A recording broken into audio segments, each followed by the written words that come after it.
So, welcome to Rise of Mordor Total War. It's been a long time coming, this, hasn't it? I've been promising to, or saying that I would cover Rise of Mordor for quite a while once it had reached a certain point in development where I felt comfortable I could actually make content on a regular basis for it, and hopefully that will now be the case, because having a look, Rise of Mordor, while it's still certainly at an earlier stage in development than a lot of the Medieval 2 submods that I've covered in the past, but now I feel confident enough in the fact that I actually have enough to talk about where we can continuously make a few videos.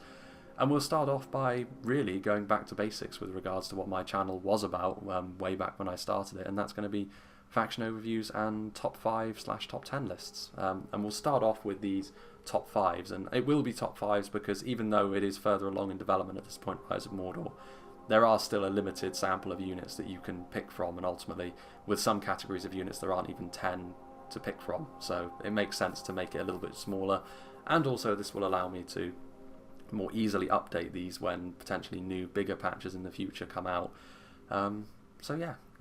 Back to basics with regards to my channel. At least it's the sort of thing which people have asked me to do in the past, but I've just not been, certainly with Reforged there's been no point, because obviously the patch hasn't come out for a new patch hasn't come out for quite a while. And so I haven't really been able to go back to doing this sort of thing, but with Rise of Mordor I can once again, and I've decided to start off with something which is a little bit easier to test for and quantify, and that is line infantry or shielded infantry. There are two types of shielded infantry technically that this pulls from. Under normal circumstances with Attila you can just choose a single category of unit like shock infantry for example, or polearm infantry. It's a little bit different with shielded infantry because in my opinion melee infantry and axe infantry are both so similar to one another that there's no point in really differentiating them. So both of those will be lumped together. So with regards to Attila, there are of course 3 tiers of unit: levy units at tier 1, trained units at tier 2, elite units at tier 3. There's a big gap generally speaking between the tiers of units in terms of effectiveness, so you can expect tier 3 units to always be dominating the tops of these lists as we go through it. Interestingly enough though, with this category there are only 4 examples of tier 3 units that we can pick from. So that means that there was a space for a tier 2 unit on this list, and I did try out the tier 3 units against the tier 2 units that were candidates as well, and obviously the tier 3 units were certainly very dominant in that respect, so nothing too surprising there. But it was still interesting to see which of the tier 2 units was also the strongest and would manage to claim the number 5 spot here. So for those of you that are curious, in terms of the tests that I ran, obviously one of them was just sending the units to fight against one another to see which one was the strongest in a straight up fight like that.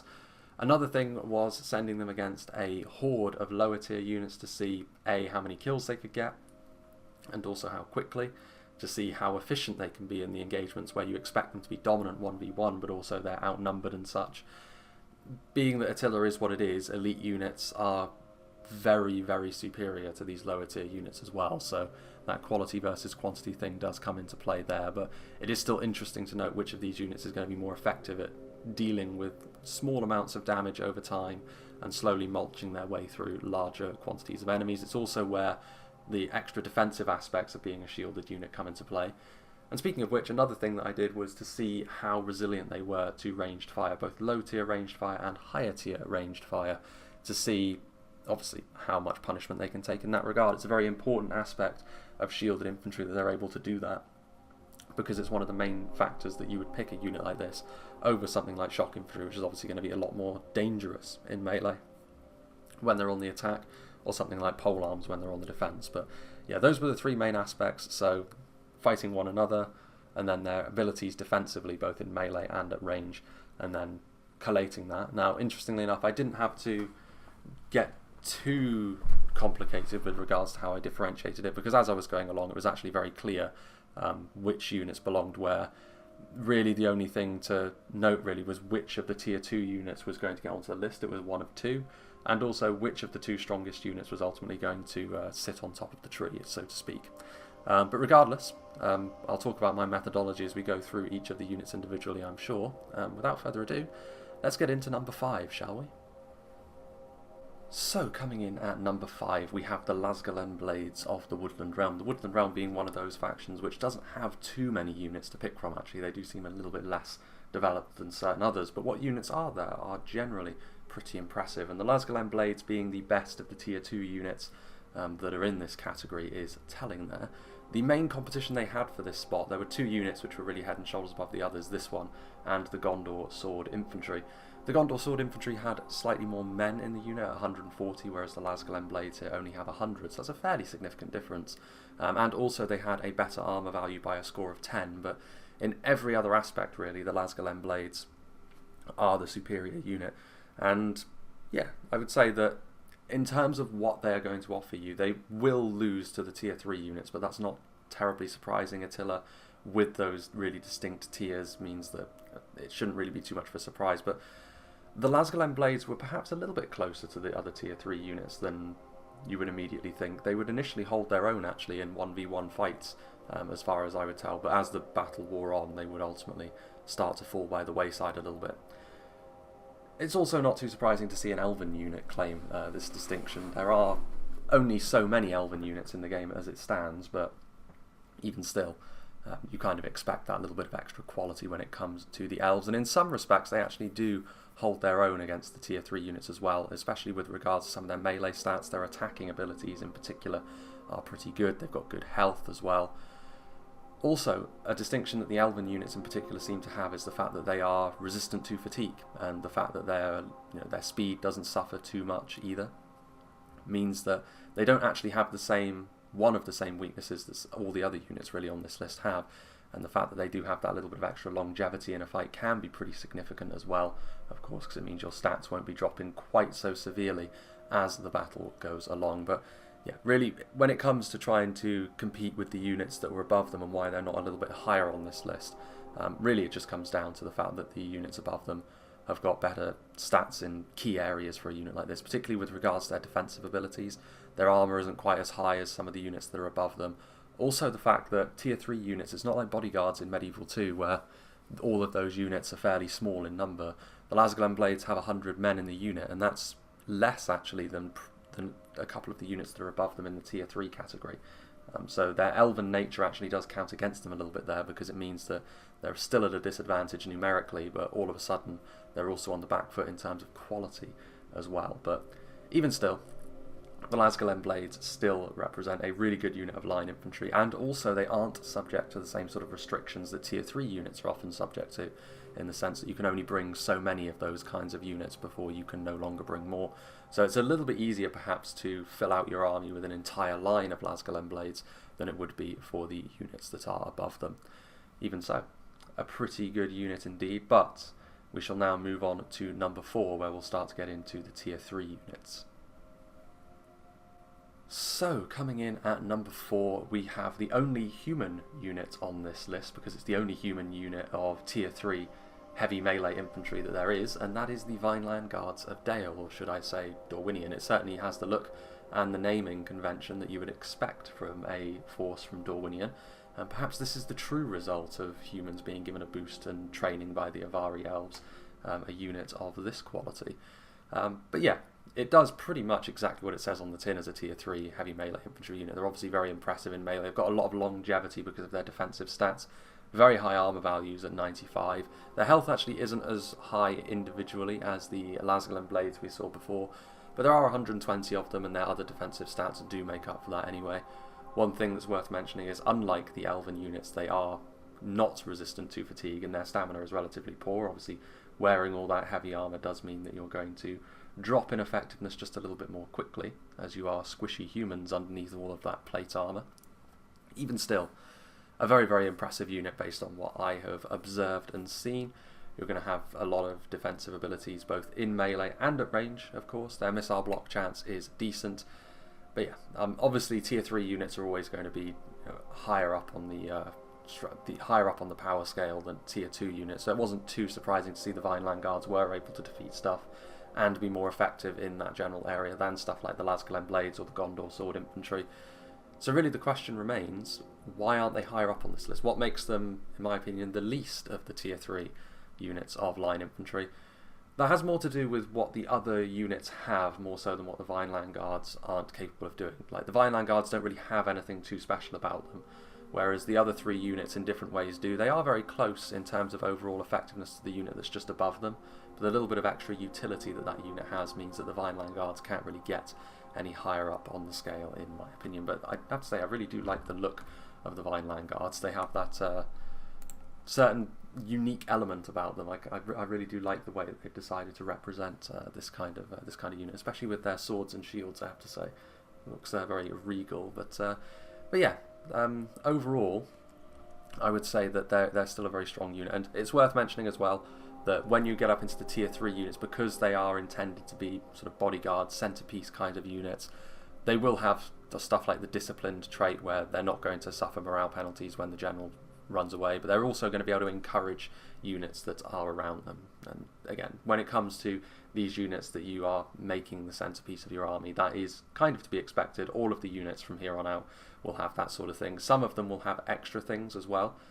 The Vinland Guards, again, very typical in that regard. They're almost like the baseline of the tier 3 very heavy melee infantry units, and then the others have all got something a little bit special and unique about them, which pushes them above the Dalian offering. But yeah, speaking of which, let's move on to number 3, shall we? So, at number 3 we have an offering from Isengard, one of the Orcish factions in the game, with the White Hand Stormers. It's the only example, actually, of a general unit that the Isengard force can bring, so any Isengard army is effectively forced to have this unit because you need to have a general unit, and this is the only one that they can bring. In terms of what they have to offer statistically, they're really very, very similar, actually, to the Vinland Guards in several aspects. In terms of their performance in melee, the two units are very close to one another, although the White Hand Stormers did have a tendency to be that little bit more effective because there are 140 men, or should I say Uruk-hai, in this unit compared to the 120 men that are in the Vinland Guards unit. So the fact that they are so similar in terms of their melee effectiveness, that extra 20 men does make a big difference. But there are a few things that the White Hand Stormers have which the Vinland Guards don't. We've already mentioned the extra 20 men, but they also have a much better shield value. I say much better, a significantly better shield value, and this translates to having a really good missile block chance. I believe actually they have the highest missile block chance of any unit of infantry in the game, which shouldn't be too surprising. I mean, they are effectively great shield infantry when you look at them like this, and that is a big thing for a unit that I'm obviously placing a lot of stock in their defensive stats, because that is what these kinds of units are supposed to be all about after all. Also, having these big shields gives them another formation that they can potentially use. They can use the Testudo formation, which is something which none of the other units on this list can do, so it's something completely unique to them. So the ability to use those shields is something which sets them apart from every other unit on this list, really. So that is their unique thing. They also have a very high armor score, higher than the Vinland Guards even, so it does give them a little bit of an extra defensive edge as well. Now, the White Hand Stormers, also much like the Vinland Guards, which I believe I forgot to mention in that, you can only bring 3 of them in the army before you can't bring any more, which is not too surprising. A lot of these tier 3 units are going to be restricted in some way. Having 3 of them, though, is still not a bad thing whatsoever. You can have one for your general, you can use the other 2 then a little bit more freely, especially White Hand Stormers. They're going to be pretty effective when it comes to attacking or defending even a settlement, so they're going to be pretty good in the siege, you would suggest, just for that extra bulk that you can offer for your front line. One thing that is worth mentioning, however, is the fact that they're obviously not going to be all that quick, but then that's going to be the case for pretty much all of these units, and also they are certainly not resistant to fatigue. Only the Elven units on this list have that. The others are going to get tired over time pretty easily. But really, other than that, in terms of their melee effectiveness, going to be very similar to the Vinland Guards, still going to be very focused on that defensive aspect that they have. Very difficult to wear down, but what sets them apart from them, that extra missile block chance, that extra armour, is going to be a little bit more of a bulwark on the front line, which is perhaps not too surprising. But yeah, that is the White Hand Stormers. Now we shall move on to the 2 units that were really the more exceptional of these units. So yeah, we'll move on to number 2. So, coming in at number 2, we have another Elven unit, this one from Linden, and this is the Shipwright Nobles. So, if you compare them to the Lasgalem Blades that we've already seen, they actually have less men in the unit even still, with only 85 elves per unit. However, in every other respect, their stats are very, very impressive. In terms of their ability to deal damage, they are actually, individually speaking, the most impressive unit on this list, which perhaps shouldn't be too surprising given that Elven skill that we are all very used to. And also they're going to be able to hold their effectiveness for longer, because much like the Lasgalem Blades, they have that ability that the elves seem to have to resist fatigue, so it gives them that extra longevity there, which is obviously a very good trait for a unit of more defensive, more long-term infantry, for lack of a better term, to have. Their melee defense is also very high at 57. Their health is very high at 125. These things are very necessary because with those lower man counts you need them to stay alive in that respect, and they actually have lower armor values than the Vinland Guards, the White Hand Stormers, and the unit that is ahead of them in first. So you can't rely on having super heavy armor here, but perhaps that's not too surprising. We're used to Linden having next to no armor over in Third Age Reforged after all, but things are a little bit different here. Linden are another one of those elven factions as well. I think all of the elven factions really only have a few units per one, so you know, the fact that they do have a unit like this available to them is very good for them. And really, they have a couple of other things as well. Actually, they have an active encourage ability, so of course all of these units have the ability to inspire the units around them, but the Shipwright Nobles also have the ability to raise the morale of units around them with an active ability as well. So that's very good, but yeah, just looking at those stats, obviously it's very, very impressive, which you need for a smaller unit like this. And really, I suppose the question would be, well, why aren't they at number 1? Surely a unit of elven infantry should be at number 1. Not necessarily the case though. There is one unit, I would say, that is ahead of them, and that, in much the same way as the reason why the Vinland Guards aren't higher up the list, it has more to do with what that unit does exceptionally, more so than what this unit does wrong. And ultimately, having less men in the unit is still a bit of a sticking point. I mean, you can have 3 of these units per army as well, so it's very similar to, well, exactly the same as the Vinland Guards and the White Hand Stormers that have come before. Obviously, they have one thing that they do have at their disposal as well is that elven style. In terms of their visuals, it's obviously very, very nice, and people do like the way that the elves carry themselves in battle with their armour and their look and their just general prowess. But that alone isn't really a reason to put them above the unit that I've put in at number 1. But yeah, very impressive stats. I mean, in all of the tests that I ran, especially against the lower tier units, when I was seeing how many of the lower tier units that a single Shipwright Nobles could kill before falling by the wayside, obviously they were able to kill their way through those particular kinds of units really very, very quickly. But yeah, we'll move on to number 1, I think, because it really has more to do with what that unit does, more so than what the Shipwright Nobles can't do, as the reason why this unit is in number 2 and that unit is at number 1. So, coming in at number 1, and in the current patch of the game, in my opinion, the best unit of shielded infantry are the Mansion Reclaimers from Erebor. So what sets them apart from the Shipwright Nobles, the 2 exceptional units on this list? Well, there are 100 dwarves in this unit compared to the 85 elves in the other one, so that extra 15 the extra 15 manpower that you do have available is pretty significant when you get to the really high end. The units are fairly small, so every additional fighter does count. But also, when you have a look at the stats, their armor value is absolutely ridiculous. Their missile block chance is also very, very high. It's only beaten by the White Hand Stormers. Also, their attacking stats, while it's not quite as impressive as the Shipwright Nobles, it's close enough to the point where the extra defensive abilities that they have pushes them above the Shipwright Nobles. And in pretty much every test I did, the Mansion Reclaimers did come out on top, be that in one-on-one duels with the other units on this list, be that in being able to withstand volley after volley of arrow fire, be that mulching their way through lower tier units without taking casualties. The Mansion Reclaimers came out on top really every time.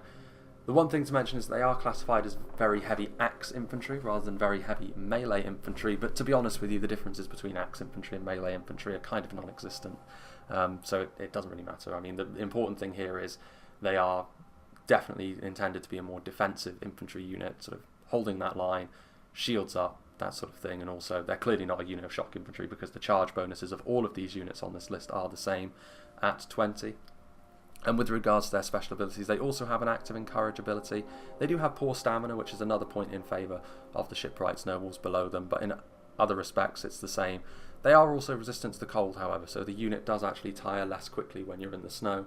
Those kind of environmental things are very situational, though. I mean, it's better to have them than not, but it's also not a reason to really sing the unit's praises. It's in other respects that this unit really gets its effectiveness, and yeah. It's not too surprising to see the dwarves excel in this area because, of course, they don't have access to cavalry, so their infantry really needs to be of the highest level if they are going to be competitive in that respect. And it's interesting actually that this is the only unit of sort of standard shielded infantry that they have available to them at the highest level. They've got several units of two-handed weapon bodyguard units. They've got, I think, 3 units of shock infantry, 1 unit of halberdiers. They do have another shielded bodyguard that they can bring potentially, but that is a spear unit, which is a different thing. That is certainly different enough to warrant their own list. But yeah, the Mansion Reclaimers, for me, they are the best unit of shielded melee infantry in the game as it stands. But of course, I'm sure that in future patches, when other factions are added, new units are added, that their crown will be challenged. But yeah, that is the top 5. So, there we have it. I would be interested to hear from those of you with more Rise of Mordor experience down in the comments below about what you think about where I've placed all of the units on this list. I don't think there's anything too controversial about it, but even so, some feedback would always be appreciated. It's been a little while after all since I've done videos in this particular format. I think it's been at least 2 years actually since I did my last top 10/top 5 list over in the Medieval 2 submods, but yeah, we're back in the saddle now. It's actually kind of nice to be doing a video in this way again, and there's obviously plenty more that I can do in Rise of Mordor with regards to this. With regards to battle replays, we will get onto that sort of thing as well, but I'd rather have my new hardware before we get onto that, because I don't know if my PC could necessarily show it off in the way that I would want. I'd want to show it off at the highest level I could, and I'm not sure whether my PC is capable of doing that. I know that Attila's a slightly older game at this point, but it's also it's gained a lot of notoriety for the fact that its optimization is not exactly ideal. But yeah, it is what it is. But yeah, also something else that I'd be interested to know is what type of unit would you like me to do next? I mean, I decided to ease my way in with something that's a little bit easier to test and a little bit easier to differentiate as well, like this line infantry category, especially considering it's got less options, less candidates for the higher spots on the list, with only 4 units of tier 3 shielded infantry that you could pick from. It was obviously going to be a little bit easier to sort through, but there are other categories of units like shock infantry and high tier cavalry in particular that will be a little bit more involved to try and differentiate between. But yeah, if you do have any preference for what you would like me to do next with regards to these top 5 lists, because I will keep it at top 5, because the idea is that as with each large patch I could then repeat this a little bit more easily, and it's not as long-winded as a top 10, especially given that some of the factions are not all that developed at the moment, and also the fact that for some categories of units there aren't even 10 examples of that particular type of unit. For example, pikes, there wouldn't be enough units to populate that list. So yeah, I'm going to keep it at top 5s, but if you want me to continue with this, do let me know. If you feel as though this is a bit of a waste of time, then also let me know as well, because I can pivot and do some different Rise of Mordor content in the way that I can for now. But yeah, hopefully you don't, because I do like doing these kinds of videos, and it's been a while since I actually had the ability to do so with something which wasn't reforged and wasn't me just repeating myself about the same sorts of things over and over again. So it's nice to have something a little bit different. But do let me know what kind of unit you'd like me to do next, be that shock infantry, shock cavalry, archers, pikes, the like. And this will be the sort of thing that we do until I hopefully get my new hardware and we can dive into some large-scale battle replays. I might also try and do some smaller-scale battle replays in Rise of Mordor as it stands right now, and we'll just see how it goes. But yeah, we'll have to wait and see. There's a lot of we'll just have to play it by ear, I suppose, with regards to this. But yeah, and as we move along with Rise of Mordor as well, I'll get a little bit more comfortable with it, and I won't be quite so stuttery in these videos as I have been in this one. But yeah, I hope you enjoyed this, and I hope you'll join me, whatever is next.